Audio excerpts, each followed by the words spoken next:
My man.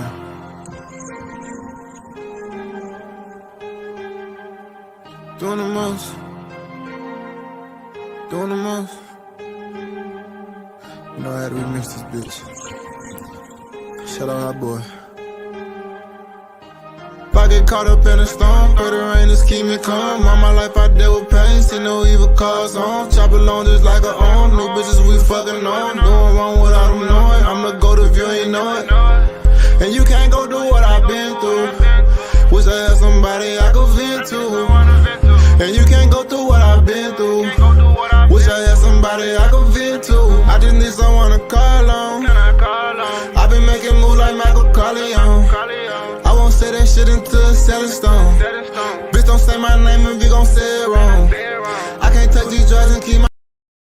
Yo, it's your boy CT Crusher here checking in. Just wanting to remind y'all to go subscribe to my homie Hoodie Jube for the Hoodie Jube live podcast. We talking pressing topics here for you every night of the week. Hit that ding dong bell to make sure you don't miss an upload. Come join in on the conversation. Help us expand the community. We do a lot of giveaways, give away to a lot of charities, giving away to the local children's hospital. And oh, by the way, if you want a chance to win free NFL tickets, yes, I said that, free NFL tickets, make sure you subscribe and hit the ding so you don't miss a chance to win free NFL tickets. Peace out. You can't see us, I Saints going to the Super Bowl, talking black and gold. Cameron Jordan on the field, about to take a QB soul. Ever Kamara break a tackle, so you know he bold. Mike Thomas catching everything, so you know he cold. He talking Byron Matthew, he talking Marcus May. We in the backfield, we gon' make them pay. Them boys hitting hard, they need an X-ray. Yeah. We talking black and gold. We talking black and gold. We talking black and gold. We talking black and gold. We talking black and gold. We talking black and gold. We talking black and gold. Straight to the Super Bowl. Your time is up. Our time is now. Say Hoodie, you can't see us. Our time is now. Hoodie Jube in the building. We shining now. We shining. You can't see us. Our time is now. You heard me? Your time is up. Our time is now. You can't see us. Our time is now. Say Hoodie, Hoodie Jube in the building. We shining. Here he is, Hoodie Jube. What's good, YouTube? It's your boy, Hoodie Jube, and we back with another live podcast. And if y'all don't know, y'all will know, there's no YouTube without your boy, Hoodie Jube, y'all. How is everybody doing this afternoon, man? Me, I'm doing just fine, and I'm ready to chat it away with my Who Dat Nation. But yes, if you looked at the thumbnail today, we have us a special guest on the show today, man. He is from the Rare Media, man, and I got his channel pinned to the top of the messages. Make sure y'all click on that link, and make sure y'all go subscribe to my man and show him some love. But also, y'all might know him on Twitter because he's definitely famous on Twitter. He's got over 25K followers over there. I don't want to mess up his name. We got practiced it about 10 times before we did it. So I believe it's Nader Mirfiq, you know, like perfect, but Mirfiq. So, make sure y'all go show him some love over there, man. He's doing some great things. And by the way, let's introduce him to the podcast, y'all. My man, Nader Mirfiq, y'all. How you doing? What's going on, man? I'm glad you got the name right. You got the name right. but that's good. You know, usually my English ain't the best, you know, because I usually have a little speech problem. So I mean, for somebody to tell me I said it right, this is pretty good. You know, it's pretty good for me. Yeah. But I do want to give a special shout out, man, to everybody in the chat real quick. That's what I normally do. You got to show love to your supporters and all that. Mm-hmm. So I got my man Masked Up Podcast. Who dat to you? We got Jerry the O freaking G. By the way, just letting you know, he's going to be one of your subscribers. I don't know if he is already, but Jerry the OG, we call him the OG because no matter who the heck, it's a Saints podcast. If you got a Saints podcast or a Saints channel, he will subscribe and he will be, and let's say we got like 5 people going live. He will be in 5 different chats watching on all different type of things, TV, you know, tablet, iPhone, this man's a big supporter. So I'm telling you, he's gonna be the number one guy. He's gonna say I just subscribe. He's gonna say it in the chat eventually. We got Miss Linda King. Who dat to you? We got Tori Shepard. Who dat to you? We got Pick It and Flick It. Who dat to you? Man. We got my boy Michael, man, who's on his grandma's account. Who dat to you? We got Pammy Whammy in the building. Who dat to you?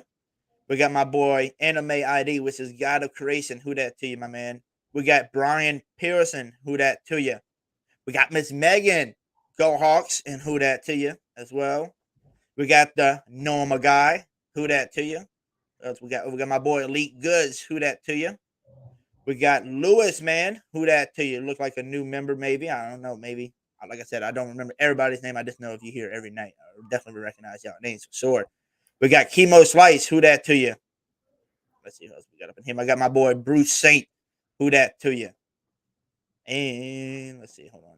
What's going on and on? Okay, my boy Real Fan Sports. Who that to you, man? Let's see. Want to make sure everybody gets started out. Jeremiah. Who that to you? We got Big Demo. Who that to you? And we got my boy B&G Breakdown. Aaron, man. Hopefully you're doing okay. Hopefully your grandma's doing all right too, my man. So sending you and your grandma's my prayers. Glad to see you in the chat tonight, my man.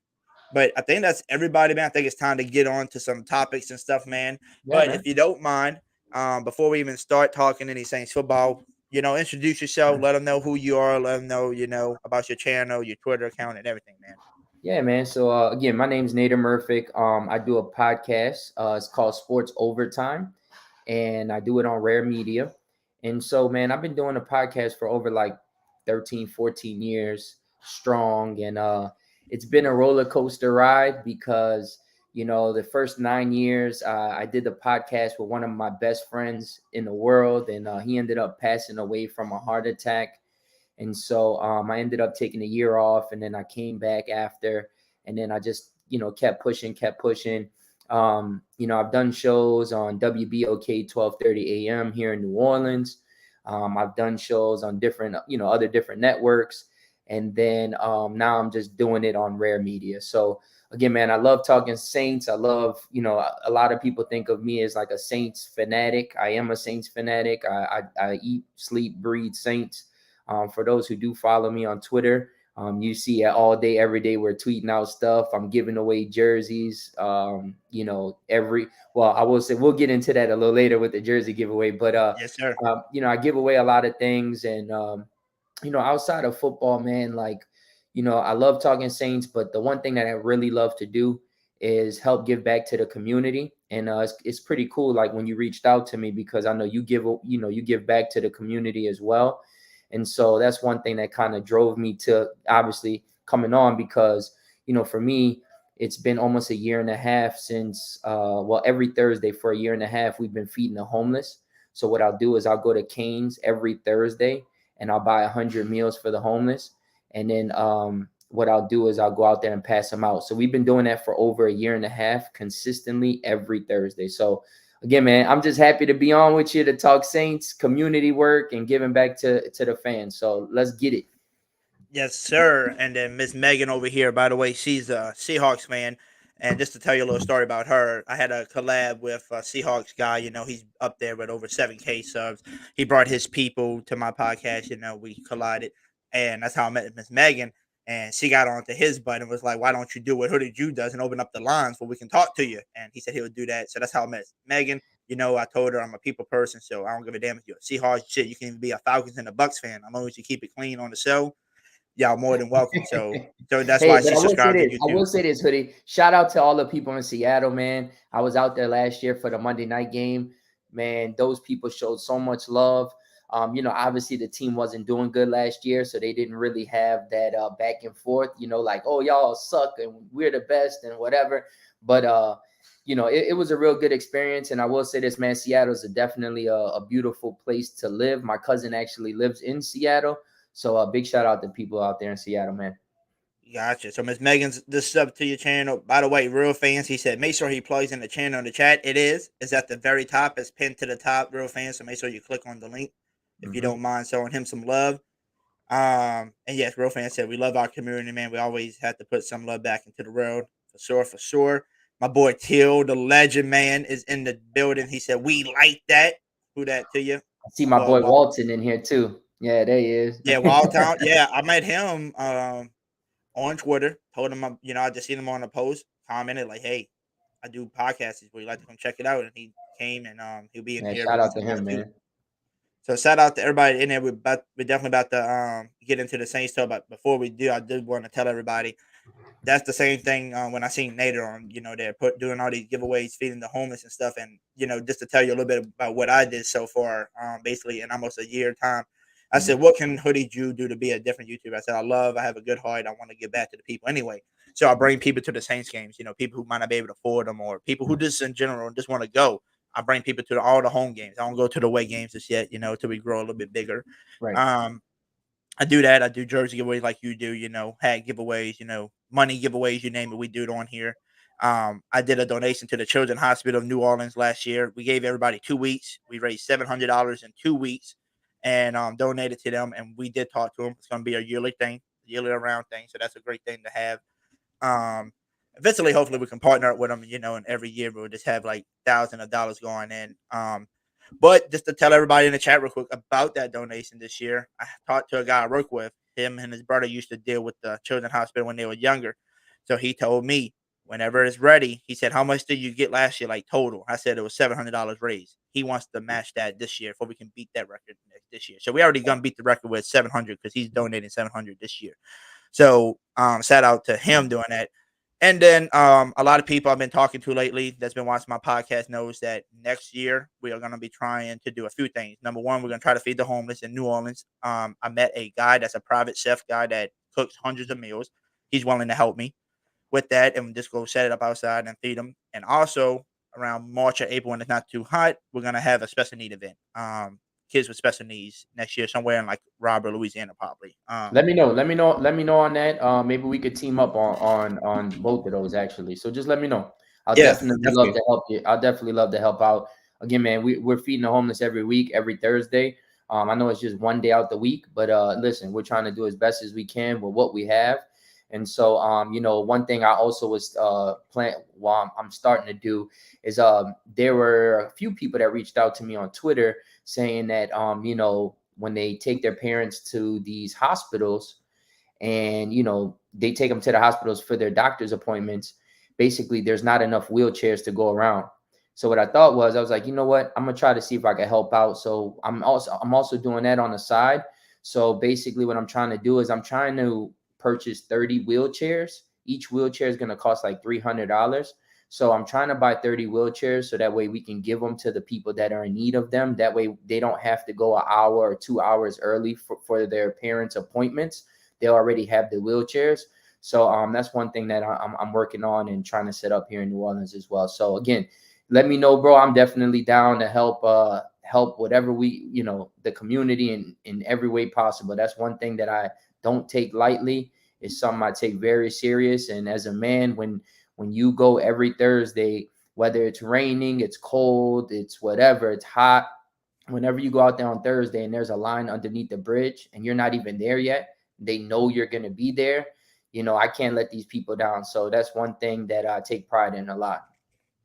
Gotcha. Cause I'm saying that's what I'm trying to do eventually, do some of those, and try to make it consistent, every time, so that I gotta get with the chef guy, ask him how often, 'cause I know he works 2 weeks, off 2 weeks, so maybe the 2 weeks he's off out of the month, I can do that with him, every 2 weeks, something like that. Out there. I feel you. That's I'm here, saying. bro. Look, I'm here. I'm in New Orleans. I ain't going nowhere. I'm here. So hey, we cross paths, man. Like, we always tell everybody, to put people together. And I told people eventually when this channel blows up and how YouTube is, if you can start making $1 million a year, I told them I want to put some money into it and build them like a little facility out there, like a big metal building out there, and basically just have a bunch of different rooms for those that are homeless can just live in there and have be inside and having to live outside in a tent, stuff like that. So we'll eventually get to that, man. And like I told you already, listen, I said, if God wants it to happen, it's gonna happen, man. So just stay patient, just keep pushing, and we'll get there. We'll both get there for sure. Definitely. And I told you, OG to Jerry commented. I subscribed to his channel. I already told you he was going to do it. Appreciate it.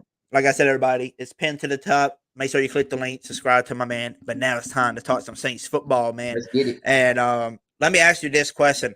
So before we get into the training camp part, what did you think so far? Like, what was your thoughts on this whole offseason? draft and everything. Like, what was your favorite thing about this whole offseason? Do I have to pick one? No, you can say multiple. I like them all. All right. I'll just say it. So, man, I think it was one of the better off seasons that we've had in a long time. You go out and obviously, a lot of people say, well, Sean Payton left and now we're moving on to Dennis Allen. But I feel as though we had a great off season in the sense that, you go out and you sign Jarvis Landry. You go out and you sign Tyrann Mathieu. You go out and draft Chris Olave. You go out and get a guy, as we've seen in practice the last 3 days, a dog in Trevor Penning. There's just so much talent on this team. You go from losing Marcus Williams and Malcolm Jenkins to adding Marcus May and Tyrann Mathieu, which isn't a downgrade in my eyes as much as people might think it is. So you have that. Then, you just got Jameis. Like, we know what Jameis was capable of. We know what Jameis can do. And just giving him the weapons that he really, he needed, it's just a big plus. If you look at just the offense in general, right, you go from having guys like Traquan Smith, Deontay Harris, and Marquez Callaway, who are originally the number 4, 5, and 6 wide receivers, to now going up to be the number 1, 2, and 3 receivers last year because of obviously Michael Thomas being hurt. You had all of the injuries and such like that. But now you got these guys who played a whole year as 1, 2, and 3. Now you got these guys who are going back to their roles in, 4, 5, and 6. They got a year of experience underneath their belts. And then now you add Mike Thomas, Chris Olave, and Jarvis Landry to that. It's just you got to be excited for the Saints offense this year. And then not only that, you take Taysom Hill and you move him to tight end. Like, you got a guy who's fast, he can get up the field. And now from a defensive standpoint, how are you going to be able to stop that? How? Like, as on a defense, how can you stop that, right? And then you flip the other side of the ball, you still got Cam Jordan. You got Peyton Turner, who just came back off an injury. He was out all last year. You got Marcus Davenport, who should be returning here pretty soon after having his pinky thumb pretty much amputated, and he had shoulder surgery this offseason. So you got him coming back pretty soon. You got guys like Pete Werner, who are coming back from a groin injury. They're just like settling him into, for the season, the start of the season. And man, you just got Marcus May, Matthew. But one guy that a lot of people have been talking about him the last couple of days. But man, Paulson Adebo has taken his game to another level. And this guy, added with Marshawn Lattimore and Chauncey Gardner-Johnson and those guys in that cornerback rotation, Alante Taylor, oh my God. This defense, this offense, special teams, there's 3 phases of the game, and all 3 phases of the Saints are definitely stacked, man. So I'm definitely excited about the season. I'm excited for what's to come. And just like you were saying before we came on, if everybody is able to stay healthy, then, the Saints can definitely do a lot of damage this year, because last year we had 56 different starters. I mean, literally, we would have a Monday night game and the guys were signing Sunday night from off the street. So it's like, what do you expect the Saints to do? But the encouraging thing about it is, when you got a team that won 9 games last year, was 1 game away from the playoffs with all of that, with starting 4 different quarterbacks, right? How can you not be excited about that? Because now they've taken the team, they got all their players back, they've added so much talent to this team in the offseason through free agency and the draft. It's just you just got to be excited. And I think that the Saints are an 11 to 12 win team this year. Oh, definitely. And to be honest with you, I told people this. I said, oh, by the way, shout out to my boy Prince James G for the $5 bomb. He said, Hoodie, who that to you, Prince James G, man. But just to let y'all know, this is what I told my people. I said, if we went 9-8 last year with what we did, and what we did, and the defense basically won most of those games. And to be honest with you, we could have won 3 to 5 more games if we would have just had Will Lutz. And nobody mentions that we didn't even have a kicker. So if you really add it up, we won 12 games basically last year. We could have won that if we would have had our kicker with us and the team that we had last year. Now you're telling me you upgraded the defense and the offense is way upgraded, like 3 or 4 times better than what it was last year, and you're telling me we can't even win 8 games on that's what you're telling me on ESPN and stuff. So to me, I think we're gonna be bigger than 11 wins. I think we're gonna be a 13 to 14 win team, and we're gonna shock a lot of people. Listen, the media is always going to downplay the Saints, and there's a reason for that. It's not because of the defense. It's not because of Alvin Kamara or the wide receivers that they have. It's all because of Jameis Winston. People always go back and look at that 30 for 30 season that he had with Tampa Bay, and they pinpoint that into describing his whole career. His whole career, he's been a winner. You know, obviously with Tampa Bay, he didn't really have the tools and you know, the offensive lineman to get it done there. You know, when he left, they did add Tristan Wirfs. They added a few more pieces behind Brady, you know, and they won a Super Bowl. But again, with Jameis, you know, I just hate the fact that they always pinpoint the 30 for 30 season. And it's like in that type of offense that he was running with the Bucs, it's a let's throw it down the field and let's do what we got to do. You know what I'm saying? So it's now he's in a system as we seen last year when he was playing. He went 5-2, right? He was throwing I think he threw 14 touchdowns, 3 interceptions, if I'm not mistaken. I mean, if you look at that ratio, that's very good. And he had this team at 5-2. And it wasn't like he was going up against, you know, some scrubs. Like he was going up against some good talent. The first game, you've seen what he did against Green Bay. You've seen what he was doing against Tampa when they played. So I just feel as though they look at the media just harps on the one negative thing and they hold on to that forever. And so I just feel as though Jameis Winston right now, he has a point to prove. That's why he's back in the Saints uniform. He signed the deal that he signed. And I feel like he's going to prove people wrong this year. There's a lot of people that are high on Jameis Winston this year, and there's a lot of people that's low on him. But I think that for me, I think with giving Winston, seeing what Winston did with guys like Jawan Johnson, Deontay Harris, Traquan Smith, those type of guys, to now having Olave, Mike Thomas back, and Jarvis Landry, like, come on, man. Like, you cannot doubt Jameis Winston, not one bit. And the guy has thrown for over 5,000 yards before. And I feel like he's going to be able to, do that this year. I believe so, too.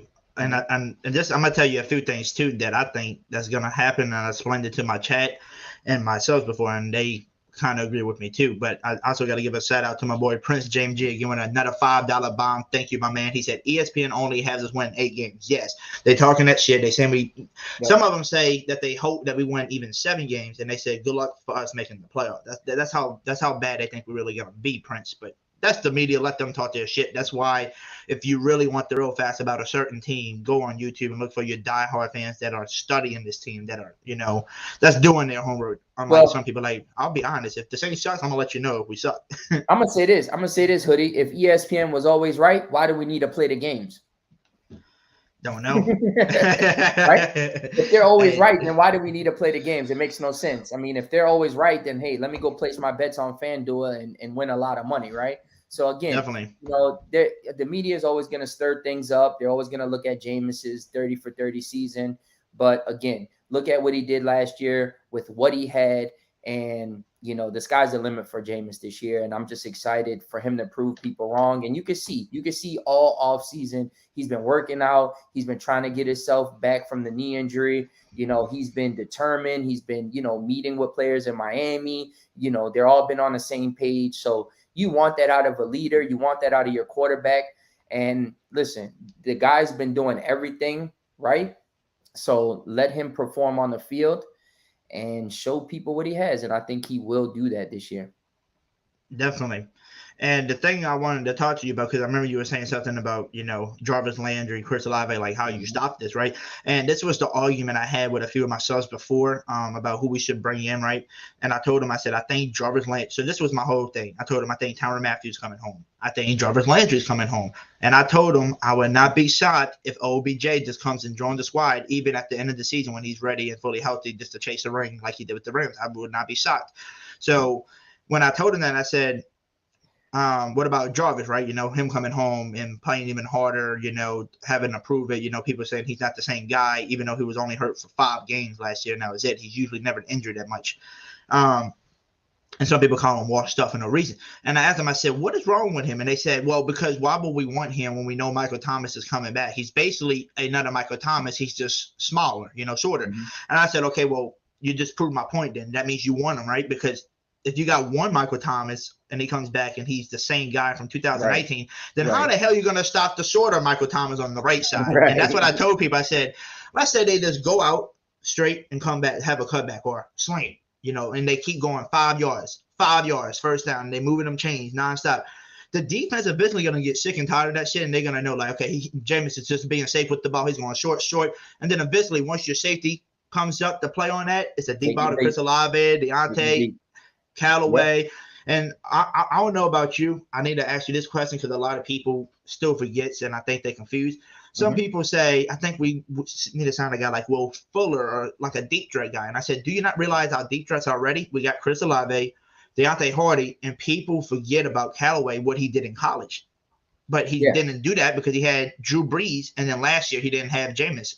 He only had him for like 5-6 games. The offense is stacked, man. I mean, as we seen last year, the first game of the season, you see Jameis throwing a 60-yard pass, a touchdown pass to Deontay Hardy.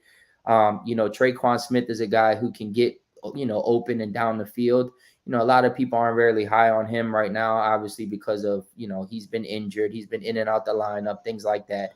But when he is in the game, he can catch touchdowns. Like, let's not get it misconstrued. So, and then you got Olave going up the field. I just feel as though on offense, man, it's just going to be too much to handle because we talk about Callaway, we talk about, Deontay Hardy, we talk about Traquan Smith, we talk about Olave going down the field, but you talk about guys like Jarvis Landry, whose route running is phenomenal. This guy's route running is on a whole nother level, which that's one thing that we missed last year, right? We couldn't get a lot of separation from the receivers. And then now you got Michael Thomas coming back. A lot of people always talk negative in the Michael Thomas area, saying that, oh, he runs his slants, but that's not true. He definitely doesn't just run slants. And then I always go back to the argument when they do say that. It's like, well, if Mike Thomas only runs slants, then why can't you stop it? If your DB knows that he's running a slant and he's going to do it 10 times a game, why can't the DB stop it, right? So same thing I say. You got that. It's like I talk shit too. I like to talk shit to people because they like slant boy. And I said, look, I said, okay, he can take the name slant boy. I said, you can give it to him. I don't give a goddamn. I said, but if you know he's a slant boy and they know that, why don't they just line everybody up close next to him and just stop him? But again, it goes to what I said about Jameis, right? People always harp on that 30 for 30 season. With Mike, they see him run a few slants and then they say, oh, well, I can make this a big deal. Let me make this a big deal and blow it out of proportion. But again, Mike just doesn't run slants. As you can see right now, today it was his first day in 7-on-7s, which is great news for the Saints because obviously the season is right around the corner. We need him back, but the Saints are ramping him up. And so when you see him ramped up and now he's on 7-on-7s, he's practicing 7-on-7s, that's huge for us. And he's not just running slants. He's catching pads. He's doing everything. He's running curls. So, but I will say this. On offense, with all of those weapons, right? With all of those weapons, the one guy that I'm very excited for is Alvin Kamara. And the reason for that is when you see all of these guys going out and you got Alvin Kamara in the flat and you get him the ball one-on-one on a linebacker, it's over. It's definitely over. You know what I'm saying? Yes. So, again, man, the Saints offense is definitely going to put up points. And to be honest with you, the defense is so good. I feel as though the Saints, they're not having to be like the Saints of old, where they have to put up 30 plus points a game and win. I feel as though with the defense that we have, you know, you're looking at 17, 20 points a game, and that's it. That's all they really need on offense. So that's just my take on it. But I really am excited for this offense and to see them all on the field at the same time against, you know, not just their own teammates, but against competition. Me too. Like I said, I'm definitely ready to see what we're gonna do. And just like you said, you know, they call him slam boys, whatever. He doesn't run all of that. But I think the reason why a lot of people disrespect him for that and disrespect a lot of other people is because it's the New Orleans Saints. That's who you play for. It's because I think people hate on him because if you actually look up the research and see who is the top person at running slants, who catches the most slants, it's the number one receiver in the goddamn league, Devontae Adams, who everybody loves. He's the one that catches the most since he's been in the league. But you're gonna call, and that's probably gonna go down this year because he don't have Aaron Rodgers anymore. So I know everybody's high on Devontae Adams with his old college teammate and Derek Carr, but we still got to see that connection. Yeah, they haven't played in a long time together, so we still have to see them, kind of get that connection back on track. But again, he had those numbers because he had Aaron Rodgers, and that was one thing that Aaron Rodgers loved for Adams to do, to get a first down. So again, people just want to use Mike Thomas and say he just runs slants. Well, listen, he's back. He's ready. He was in 7-on-7s today. So listen, guys, if whoever's tuned in right now, y'all should be excited. Mike Thomas is back, and he's going to take away so much pressure off of guys like Olave, Landry, Deontay Hardy, everybody. He's just going to make everybody better. Definitely. He's definitely going to make everything easier. But I did want to get back to the Kamara part because you said you're really excited about him. And somebody said this the other day. Forgot who it was, but it was on one of the medias. It was on somebody's YouTube's podcast, and it made so much sense in my head. He said, with all the weapons that the Saints brought in now, you're bringing Michael Thomas back. You brought in Chris Olave. You brought in Jarvis Landry. And then you still got the guys that got a whole year of experiences now as your number 4, 5, and 6 that could easily do anything. And they said, then you move Taysom Hill to that tight end role again to where he can play fullback, tight end. You don't know where that dude's going to line up, and you know how he is on the field.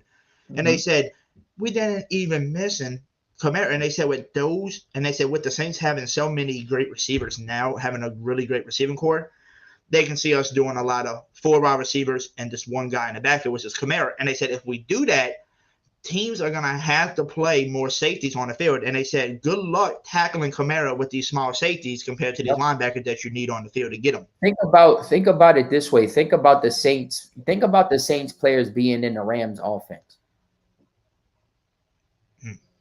Think about that, right?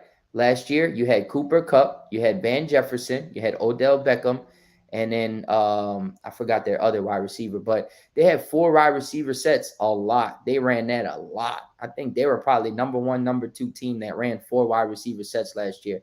So yeah, man. So again, just imagine those guys being on the field together and being able to do what they do. I mean, it's just there's a reason why the Saints went out and traded up to get Chris Olave. They knew what he brought. Oh, Robert Woods. Yeah, Robert Woods was the 4th, but he ended up getting injured and he was out for the rest of the season. So it was somebody else. But again, going back to Olave, like Olave, they brought him in for a reason. They know exactly what he brings. They know exactly what he can do. And you pair him up with Mike Thomas, who is also an Ohio State boy, right? You got those 2 guys who've been knowing each other. So the camaraderie is already there. And he can get him, up to speed on the playbook, because that's one thing a lot of people don't talk about is like the Saints playbook is hard. And so when you get a rookie that's coming in who could learn from Mike Thomas, can, and get up to speed on the playbook, that's huge. That's huge for the Saints.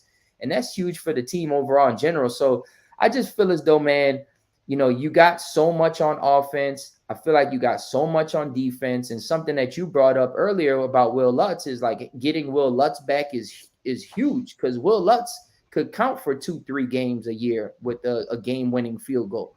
So you get that back, I'm looking at an 11-12 win team. And the reason why I say 11 to 12 wins is because, I've been a Saints fan. I just turned 35 last week. And so as a Saints fan who's been, you know, a diehard for 35 years, we all know as Saints fans that the Saints always lose 1 or 2 games to a team that's garbage. Let's just put it out there. You know, last year you had the Giants game. You know, we were evacuated. We came home. Before we came home, we had the fire in the Superdome and in the roof of the Superdome. People are like, "Oh yeah, man, we're coming home. You know, we're gonna have that fixed. Everything's gonna be all right. We're coming home, first game in the dome, and then we lose to the Giants in overtime." The reason why is because we underestimate those type of teams. So that's why I put them at winning 11 to 12 games this year.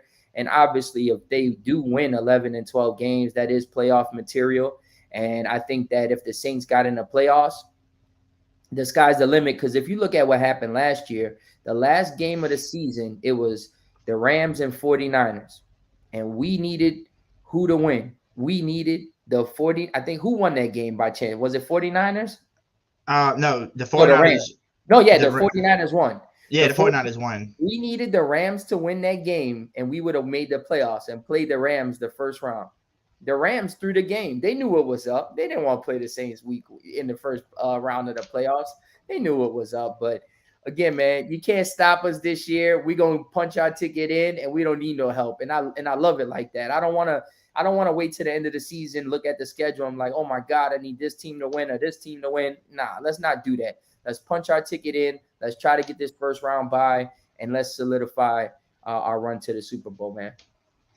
Definitely. And Picking and Flicking, man, who that to you in the chat? He said, "What is Nader's channel? It's pinned to the top of the chat. Just click on that link that's pinned to the top, y'all.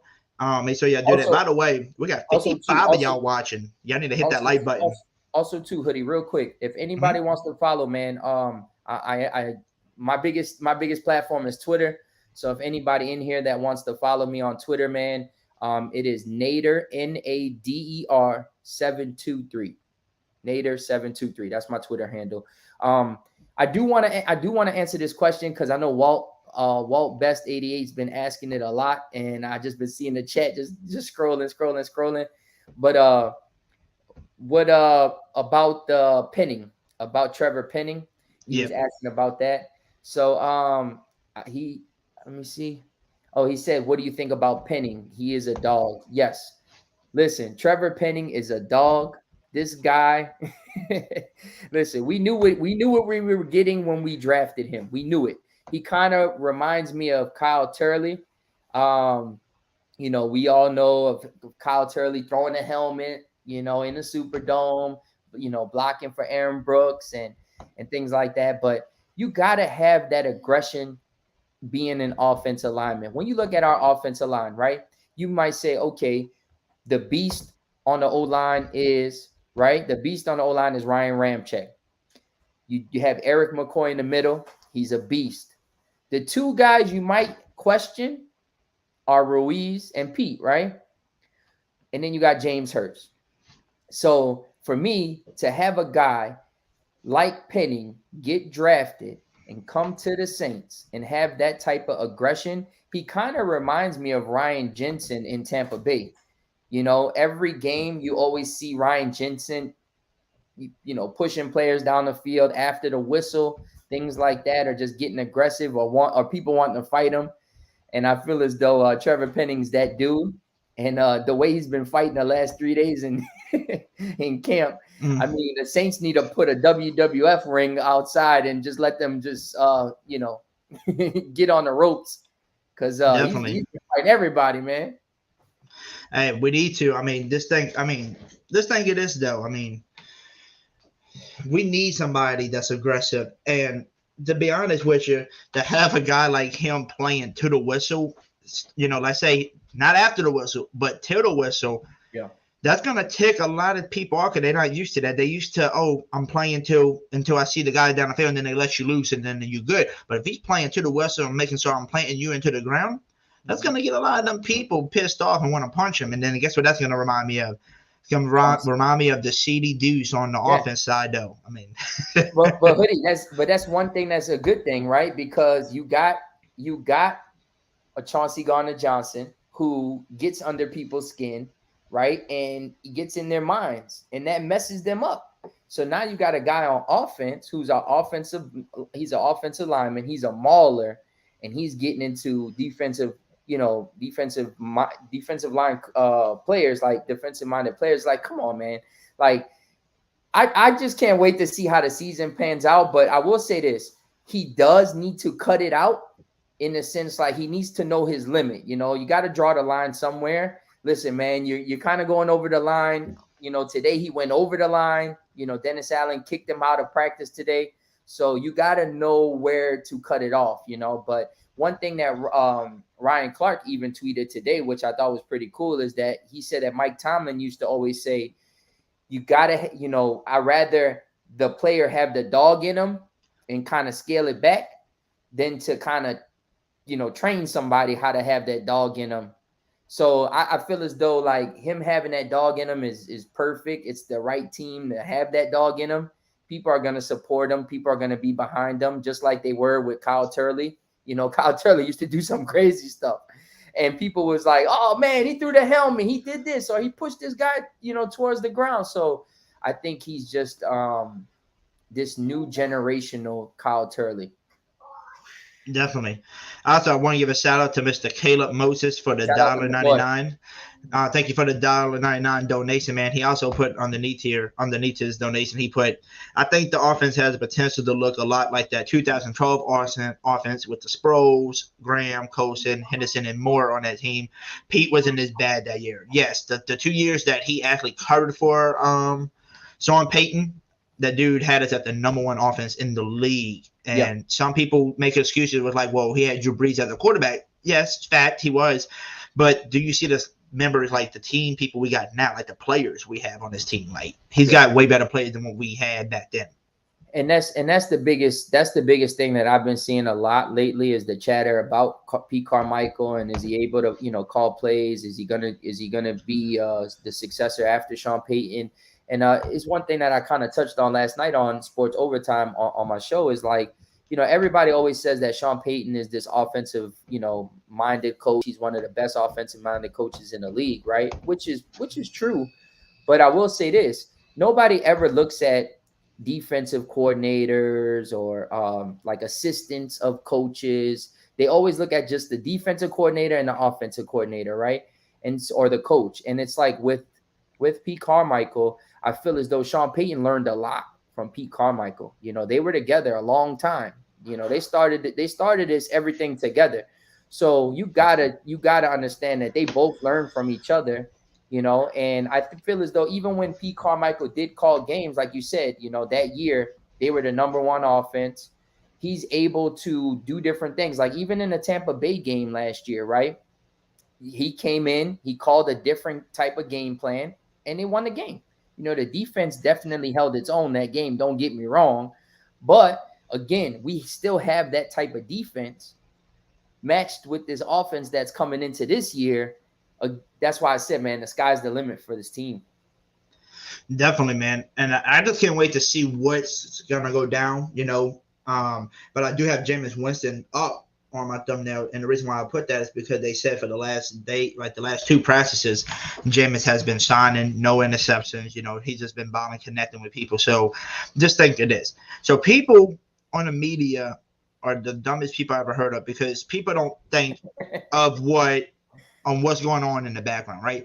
So if you're saying that my defense is going to be probably one of the best defense in the league, that's what you're saying, they really that good of a defense, then don't you know that the offense that we have that you said has potential to be good, but you don't know about Jameis? Well, he's performing against those defense, that great defense, right? So they're going to get better by playing against a great defense. So if you're hearing a practice saying Jameis Winston is doing really great in practice this week, you know, no interceptions today in training camp against, you know, this elite defense, what is that going to tell you when he plays defense that ain't good at all, like our defense, right? Right. That's what I'm saying. Iron sharpens iron. When you got a quarterback like Jameis Winston who's going up against this defense in practice every day, right? And the defense has what it has on that side of the ball. When you go up against other teams, it's not going to be as hard as you think it may be, because he's been going against these type of defenses he's been going against this every week. So again, man, I'm not really worried about Jameis. I'm not worried about how Pete Carmichael calls plays. I'm just focused on what you can focus on, and I think the team is just focused.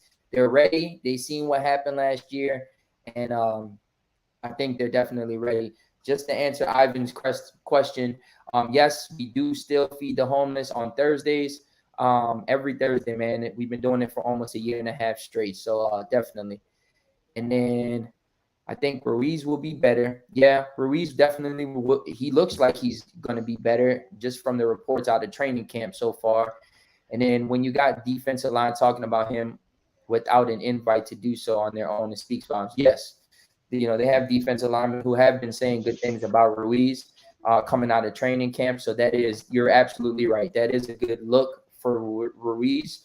And, we need big seasons out of Ruiz and Pete. It's not just Ruiz. We need Pete to step up. Every time we see Pete on the field, his ass is always on the ground for some reason. And he needs to work on that. And, what kind of tripped me out today was Pete, they interviewed Pete, and he was saying how Ruiz is like the most improved player that he's seen so far on the offensive line. So like, I would really want a follow-up question behind that and say, if he's the most improved player, then how much did you improve? So, so hopefully Pete is able to hold his own. But I think the offensive line is definitely going to be okay this year. Oh, definitely. I think we're going to be just fine over here. Especially, man, because like I said, you're going up against the number one defense probably this year, because that's what I told people last year. If our defense last year can finish fourth in the NFL with a 32 ranked offense, which means you basically on the field 45 minutes of the game probably, while the offense is only there 15 minutes because they're going in and out. I can see us jumping from 4 to 1 just because, like we said, we even upgraded this year, adding Tyrann Mathieu and Marcus May. So, like, people don't understand that. And for an offense to go against a strong defense like that is only going to make them better. Like they said, iron sharpen iron. So, I mean, I think we're going to be this fine. And the good thing I love to hear so far out of training camps is that Jameis Winston and Jameis Winston, Jarvis Landry, and Chris Olave so far has all connected so good so far, and having good chemistry. That's a good thing to hear already. And one thing, Hoodie, too, just for the people that's watching, the Saints also upgraded their backup quarterback position as well.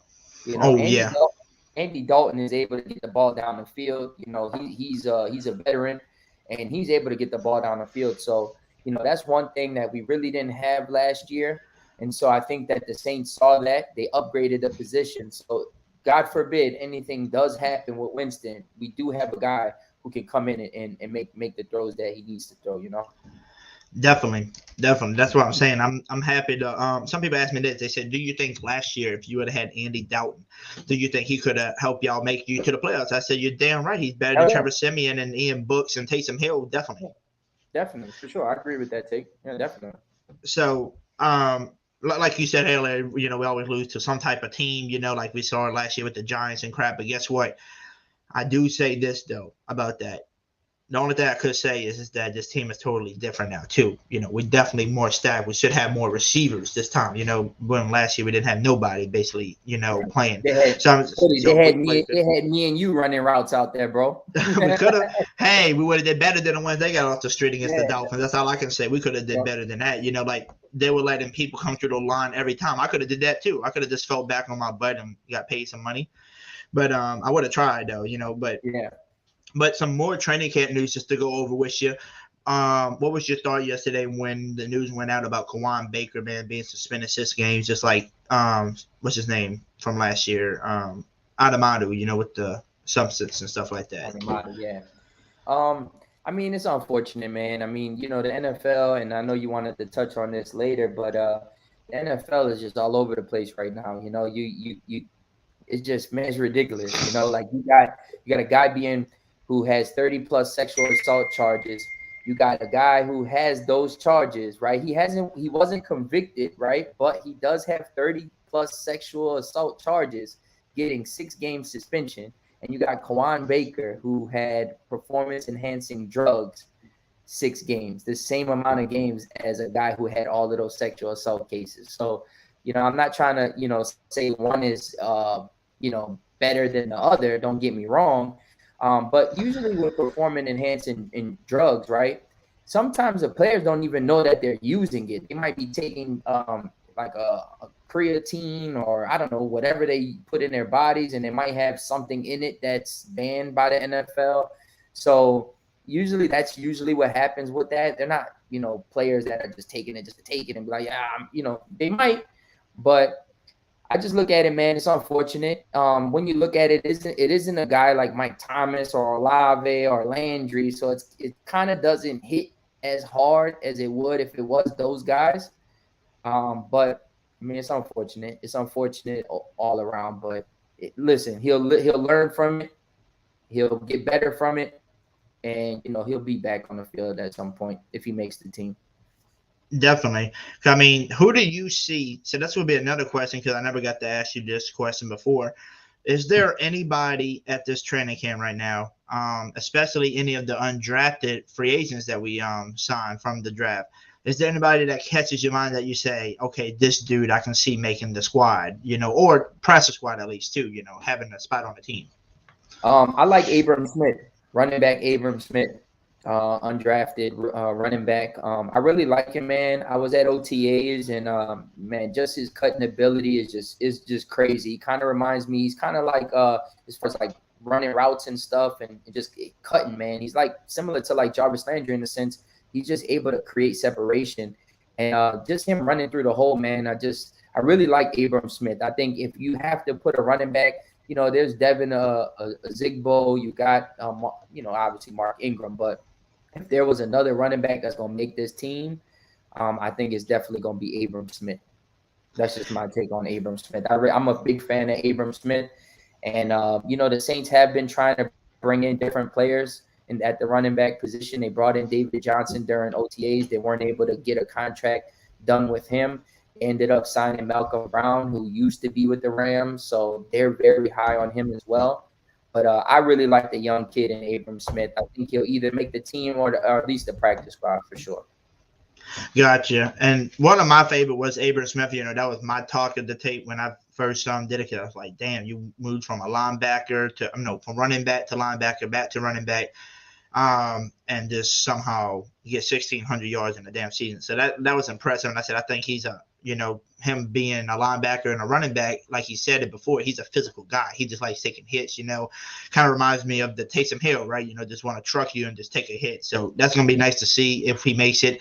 But one of my favorites, too, that I think can easily make this team is Rashid Shaheed on the special teams I can see Deontay Hardy maybe getting more reps on the offensive side and see if they can be more creative with him. Basically, I told everybody before when I first seen Deontay Hardy, as a rookie and in his second year, I said, I can see the Saints using him like Tyreek Hill. Punt returns got really impressive into the passing game, jet sweeps deep down the field, and I think he can turn into a Tyreek Hill. Now, I'm not saying he's going to be good as Tyreek Hill or better, but I'm saying he has the potential to do that if they give him more reps and, play him in. I said that. Hoodie, I actually said that. I said that last year too. I said that a couple years ago, and people were like flaming me on social media. They was like, "How could you compare him to Tyreek Hill?" I'm like, I'm not comparing him to Tyreek Hill. I'm just telling you that he has that type of speed. He can catch the ball downfield, and he creates mismatches on defenses. So like. I just like him. That's one of my friends too. He actually gave me a signed jersey last year at the end of the year for Christmas. So big shout out to Deontay Hardy. But and I have the jersey that says Harris. So I guess it's worth more money now since he changed his name.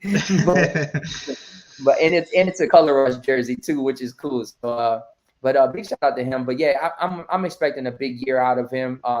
Yesterday actually, we seen that big play at training camp from Jameis Winston to Deontay Hardy. So he just creates so much mismatches. And again, he was doing that last year with guys like Marquez Callaway and Traquan Smith.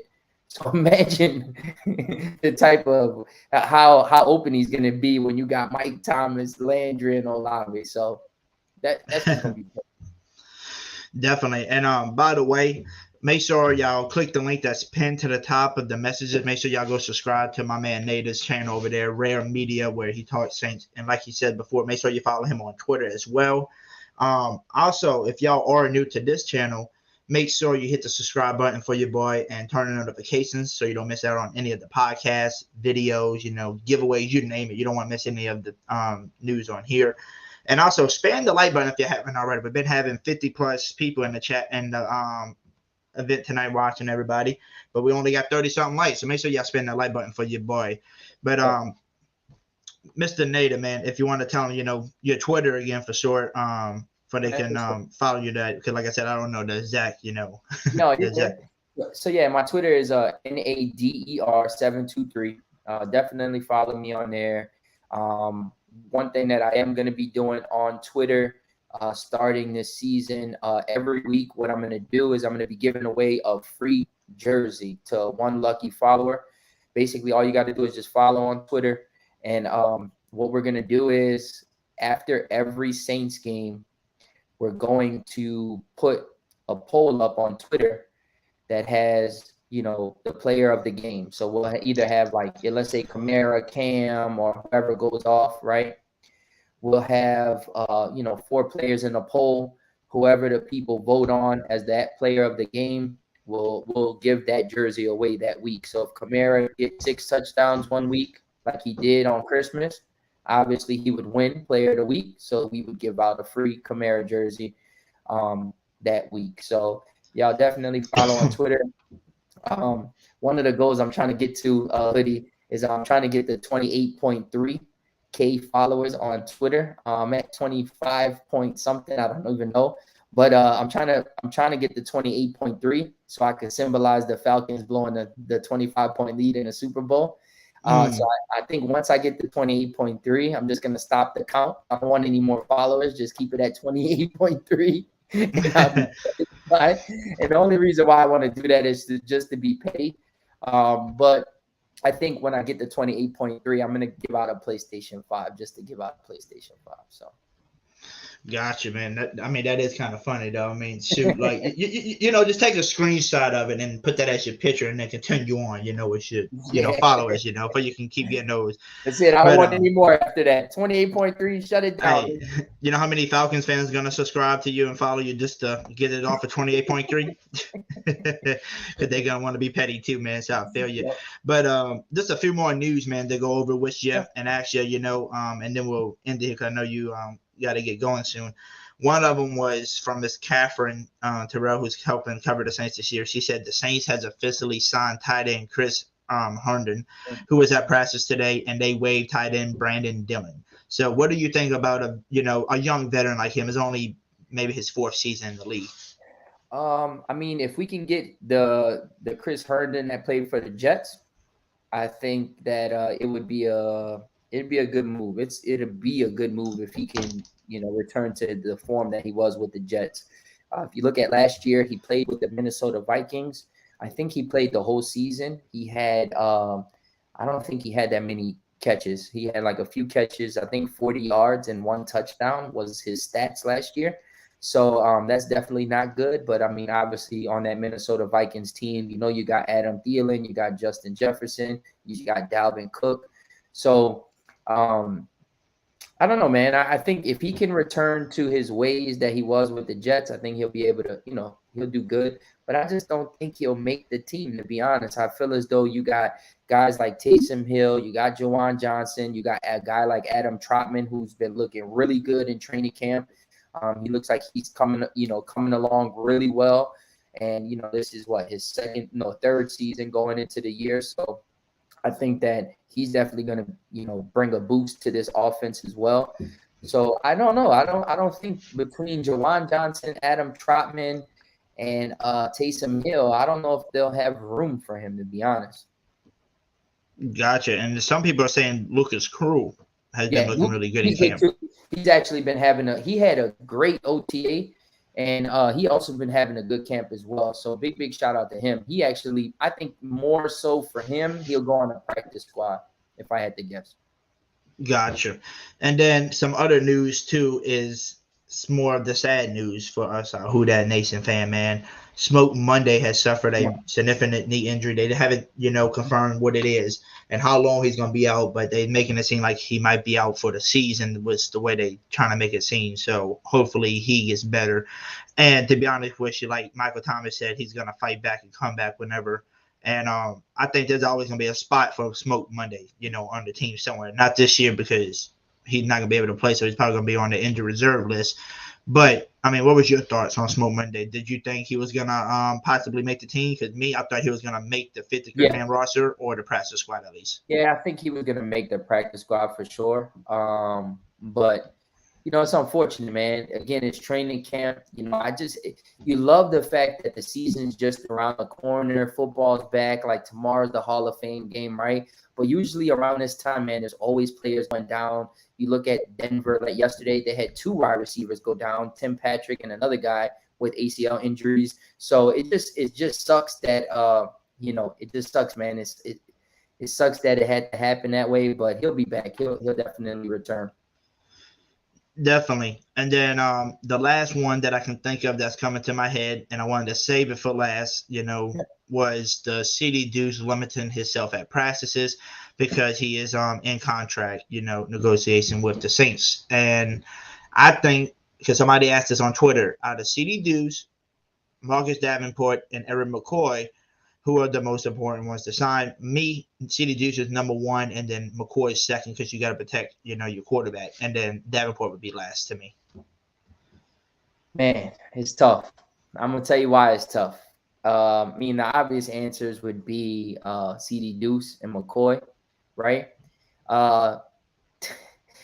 Me and Marcus Davenport are really good friends. Like, we're real close. Like, he's been to my house. I've been to his house. He's been to birthday parties. I've been to his kids' birthday parties. So, I really like Marcus Davenport. I actually had Saints co-defensive coordinator Ryan Nelson on my show a few weeks back, and I asked him that same question. I'm like, does Davenport have to prove himself? And he's like, does he still have to prove himself? And he's like, nah, we know what we get with Davenport. We just have to have him on the field. We know what he's disruptive. We know what he could do, But I just hope it doesn't turn out to be one of those Trey Hendrickson type of situations where the guy balls out. It's his last year of his contract. He goes crazy. He gets signed by a different team. They give him $80 million. Listen, I wouldn't mind him getting that money regardless because that's obviously my friend. But the obvious 2 answers would be, McCoy and CD Deuce. But with CD Deuce, I actually talked to his agent who I know. And his agent talked to me at OTAs and said that they were in contract negotiations. They were kind of far apart then. It seems like they're far apart now. But hopefully they get something done, man. I mean, when you look at CD Deuce, he's a guy who just brings all that energy to that defense, Demario Davis, Cam, are more the heart of the team or the defense, I should say. He's kind of the guy that's pumping the blood to those arteries, So you got to pay the man. You got to pay CD. You got to give him his money. He definitely deserves it. And when you look at the type of division that the Saints are in, CD Deuce is very, very important to stopping Tampa Bay's offense, the Panthers' offense. So, and Atlanta, I'm not even going to say they got offense because they ain't got nobody over there. So, I mean, outside of Kyle Pitts and rookie Drake London, I don't really see them doing anything. But, yeah, man, pay CD Deuce, pay Eric McCoy, and let's keep it going. Gotcha. And last thing, because it's on the CD Deuce topic, what do you think about 504 Code? He said, Hoodie, do you think the Saints actually have intention on resigning CD, or did they draft Taylor as his replacement?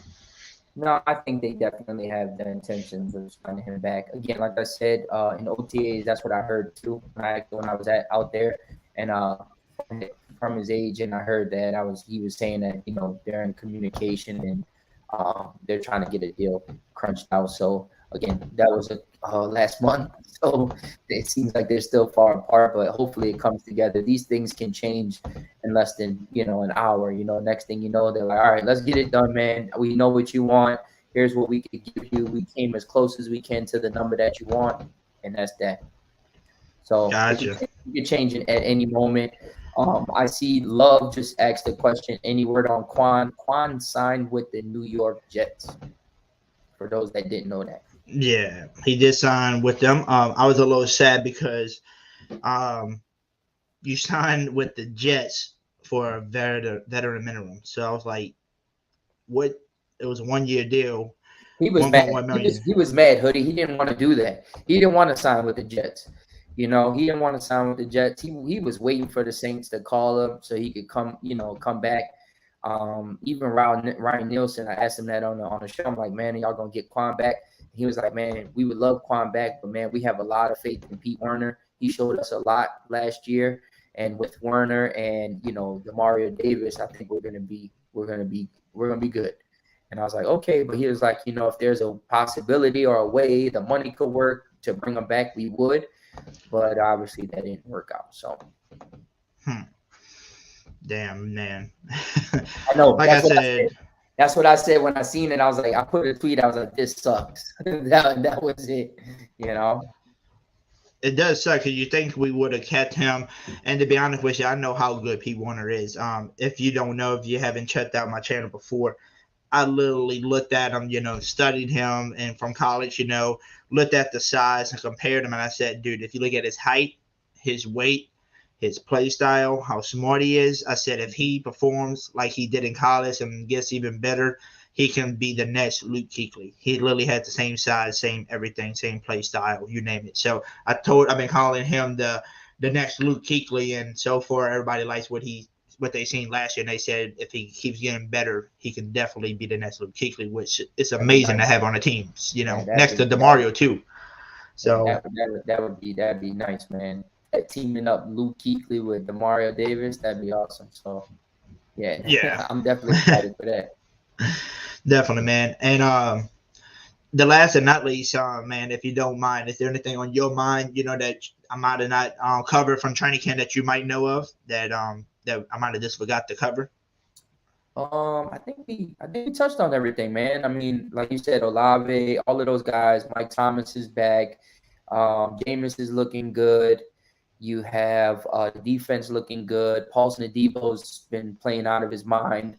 Tyrann Mathieu came back today. I know a lot of people were scared about that. There was a lot of rumors on Twitter saying, oh, he's beefed out with the team, or, he's taking all his pictures down from his Instagram. We've been saying, the last week, like, listen, don't panic. Everything's going to be good. The Saints approved him taking the time away for his family matter, and then he came back today. So that's one thing that we didn't cover. But, yeah, he's back, and it's good to have him back. And the defense has been playing very well without guys like Pete Werner, Mathieu, and Davenport. So imagine when those three guys really get, up to speed and fully recover. I mean, it's going to be lights out for that defense, man. Definitely. And that was the one more thing I wanted to ask you, because we got Davenport. You said you were close to him. What is your thoughts on Peyton Turner? Do you think if he stays healthy, just like a Davenport, he could probably make an impact too? Because he's been putting people on their butts in the real games against the Panthers and some of our linemen in practices too. So what do you think about him? Yeah, he's a bit raw, right? He's a bit raw. But he definitely has the ability to be a guy like Davenport. And I asked Ryan Nielsen that question too. I was like, well, what are the similarities? He's like, they're literally the same person. Literally. I mean, they can definitely disrupt the game. If you look at just last year in Davenport, what he did with missing a few games and still putting up 9 sacks, I mean, the guy is just disruptive. That Seattle game comes to mind. I mean, he was messing over the offensive lineman in the Seattle game. I was literally at that game freezing my ass off and just laughing because of what he was doing to the offensive lineman. But yeah, I have high hopes for Peyton Turner. It was unfortunate that he got hurt last year. He is fully healthy going into the season. And now when you think of having a D line with Peyton Turner, Davenport, Cam Jordan, Onyemata, Street, Taco Charlton, it's going to be nasty, man. Definitely. And I remember and it came to my mind just a minute ago when you said Ryan Nielsen. Speaking of Mr. Ryan Nielsen, what do you think about Katavius Street coming here? He literally said out of his mouth that was his college coach, and that's when he was his best. So do you see Katavius Street maybe taking some starting reps right next to David Adamadu and maybe skipping a guy like Side Tuttle and them because he will get the best out of them. Yeah, I definitely do. I definitely do. I think they're going to be rotating a lot. Those guys are going to be rotating a lot. And they're going to be rotating a lot. They definitely are going to be rotating a lot. And I like the fact that you got defensive linemen rotating a lot. And the reason for that is because it keeps them fresh. You know, when you got guys that you can't rotate out and you're keeping them in the game, they're getting tired.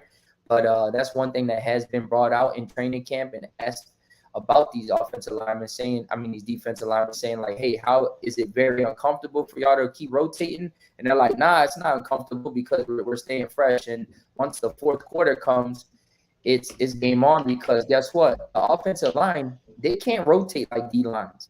So it's those guys and that's it. So on the D line, when they're rotating and switching up and you're getting more players in the game that have more energy to finish the game, I feel as though it's definitely a plus for the Saints, and that's why they added so much depth this offseason because that's what they want to do going into the season. Yes.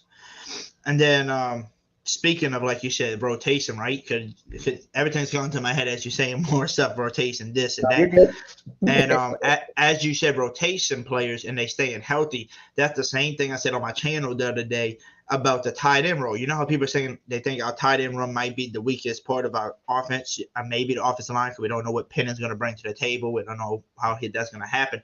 But I tell people, I would love to have a guy like George Kittle, right? Travis Kelce, one of the top tight ends in the league. But when you have those type of players on the team, they always on the field. They have a better chance of getting hurt. They got so much goddamn money that you got to pay them. And then the people behind you are trash because you can only find people that you can pay them about $1 million a year. You got to pay those people. I said to have a guy like Taysom Hill who's really fast, who can do anything. To have a dude like Adam Trautman who's a fast receiving tight end, and getting his blocking abilities so good now because he's been doing that so much. And Jawan Johnson, red zone threat. I told people, and Lucas Crew, if he does make it, I said, you got all these people. I would take these 4 tight ends over having one great tight end and city backups, because when it comes to the third, fourth quarter and the second half, that defense is going to be tired as hell, and they're going to be rotating these tight ends, and they're going to be nice and fresh with their fast speed. So I think that's going to kill a lot of teams. And then I didn't even mention you got to deal with the receiver core and your AK and all of them in the backfield too. We're looking at it like this too, Hoodie. You're not going to need your tight end to really do a lot in this offense. If you look at all the weapons that are around Jameis, you're not going to need him to do that much. You might look at a tight end having throughout the season maybe 30 to 35, 40 catches a year, for the whole year. I think that's a solid for the Saints. When you got guys like Mike Thomas who can put up, 100 plus catches, Jarvis Landry could do the same, even Olave. Olave might go for 60, 70 catches, 80 catches this year. So they're not going to be asking the tight end to do too much. But I do feel as though with the speed that Taysom Hill does have and the separation that he can bring up the field, I feel as though it's just, you're going to see a lot of touchdowns from him. You're going to see Jameis to Hill, and it's going to look weird because obviously both of them were playing quarterback, right, last year. But now you got a quarterback throwing to a tight end / quarterback. So it's going to look weird. But I'm very excited about the tight end position. And like you said, keeping those guys in rotation is going to definitely help, especially in the blocking game too. Definitely. And is there anything else, Mr. Nader, man, that you like I said, that might be on your mind? Or if not, if you don't mind telling everybody again who you are, where to find you, and make sure they follow you on YouTube as well. Yeah, man. So definitely follow us on YouTube, Rare Media. And then, again, if you want to follow me on Twitter, my Twitter handle is @Nader, Nader 723. So definitely hit me up on Twitter. Again, we're going to be giving away jerseys every week of season. So y'all definitely, punch that follow button on Twitter. And other than that, man, that's pretty much it. If y'all definitely want to reach me on Twitter. I'll definitely respond to any tweets or DMs. So just hit me up on there. Gotcha. Well, Mr. Nader, thank you for coming on. And like I said, we cross paths for a reason because, you like to do great things for your community. I do too. So I'm definitely going to keep in touch with you, about that. And if you are free, like I said, maybe we can try to reach, you know, and try to collab once a week. If I come on your show one week, you come on my show next week, and Yeah, we'll just, sure. you know, That's cool. we'll help each other grow. Like I said, I want to help anybody grow. Cause like I said, you growing on Twitter. I ain't growing on Twitter. I'm not really the Twitter person. I'll just go through the things and like to read what people got to say. But I'm not the person that, you know, I'm gonna try to get 25K followers. I'm more trying to grow the YouTube, you know, part of it, you know. So, cool. yeah, man. like Listen, I said, I'm definitely about helping, man, in any type of way, whether it's, you know, pumping shows or, you know, like I said, you know, doing anything in the community. I'm definitely about that. That's something, again, like I said in the beginning of the show, I don't take lightly. So again, man, if anybody, and then also too, even for your viewers, if anybody wants to help out with that, you know, again, we do feed the homeless every Thursday, 100 meals from Cane's. I mean, it isn't something that's cheap. It costs us like $365 a week to do. So again, if anybody wants to help with that, hit me up on Twitter, man, and we'll definitely get that situated for sure. Yes, sir. And like I said, thank you again, my man. And No problem, we'll definitely collab again soon, right? All right, sounds good. Thank y'all for having me. I appreciate it. No problem, man. Who that? Man, that was Mr. Nader, man. Great dude out there doing the great things like your boy Hoodie does, man. And we definitely gonna collab again soon. And we're definitely gonna, you know, hook up in the future and go help, you know, feed the homeless like he's doing and stuff like that. And we're gonna change this city around and make sure we get back to, you know, having positive things out here, man. And that's a good thing. And I think that's why God made me cross paths with this man like that. So I do want to give him a special shout out. And like I said, the link to his channel is pinned to the top. So if y'all don't mind, make sure you hit the subscribe button for your boy. Also, I did want to put out there that yesterday when I went to training camp, y'all, your boy Hoodie Jube went to the training camps and it got canceled. And that was the day I was supposed to meet up with my boy. Literally, I was supposed to meet up with my guy, Ross Jackson. I was supposed to meet up with my bro, Tier the Legends and all them. And I got to meet my boy Real Fan Sports too out there. So I just want to give a special shout out to my boy Ross Jackson for giving me his time, right? You know, him being his own YouTuber, growing his channel on the Locked On Saints podcast, and being a Saints reporter as well, to give me his time like that to share his about an hour of his time, man. He came over, and I'm gonna say my screen real quick. He shared his time, came to We Dad's Chicken and Shrimp. Yes, I said that. We Dad's Chicken and Shrimp, who is owned by my boy Till the Legend's brother, man, Mr. Gray. So make sure y'all go show some love to them. And by the way, they do have the best chicken and shrimp out there. Their fried catfish was amazing. Their loaded fries are amazing. And plus, if you're looking to get a drink, they got some great daiquiris over there as well. Had one as well. And shout out to Mr. Greg, the owner of the Weed Ass, man. He took care of us when we went there and treated us to lunch. So I do appreciate that, man. Appreciate Till introducing me to his brother and all that. And like I said, this is on Canal Street. They do have 4 other locations. Make sure y'all go there. I think one of them's in Monroe, one's in Marrero, and the other one is in Texas.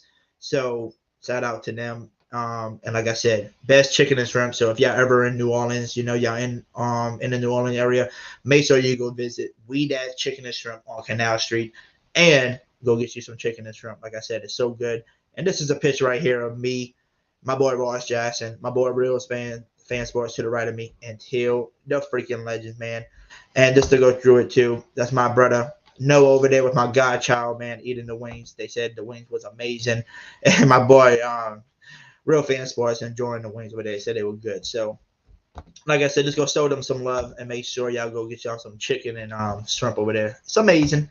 But with that being said, everybody, I do appreciate every single one of y'all tuning in tonight, man. We had almost 60 plus people here tonight. So make sure y'all spam that like button on your way out if y'all haven't already for me. And also, like I said, make sure you go subscribe to my bro, Nader. I got the link pinned in there. Go show that man some love. And I'll give him a follow on Twitter over there as well. If you like to communicate, he does like to talk back and have conversations with y'all. So with that being said, I'll probably see everybody. Let me think of this. Probably see y'all again probably Sunday maybe Monday for sure. Because like I said, the next few days I'm gonna be working a lot.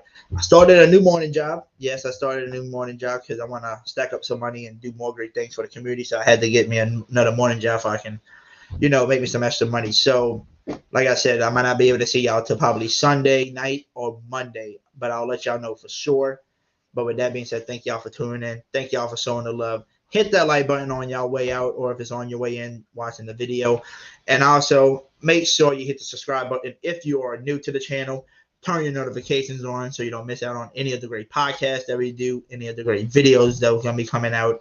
And also you don't want to miss out on any of the great giveaways that we do on the channel, as NFL tickets giveaways, jersey giveaways, money giveaways, you name it, we do it. And also we do donations as well, donations to the Children's Hospital, donations to food banks. And yes, like I said, we're going to be taking care of homeless people as well, feeding them and stuff like that.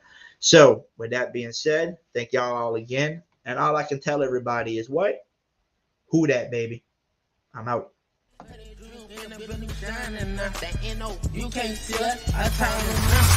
Saints going to the Super Bowl, talking black and gold. Cameron Jordan on the field, about to take a QB soul. Ever come Mara, break a tackle, so you know he bold. Mike Thomas catching everything, so you know he cold. He talking pyromantic, he talking Marcus May. We in the backfield, we gon' make them pay. Them boys hitting hard, they need an X-ray. Yeah. We talking black and gold. We talking black and gold. We talking black and gold. We talking black and gold. We talking black and gold. We talking black and gold. We talking black and gold. Straight to the Super Bowl. Your time is up. Our time is now. Say Hoodie, you can't see us. Our time is now. Woo. Hoodie Jube in the building. We shining now. We shining. You can't see us. Our time is now. You heard me? Your time is up. Our time is now. Woo. You can't see us. Our time is now. Say Hoodie, Hoodie Jube in the building. We shining. Here he is, Hoodie.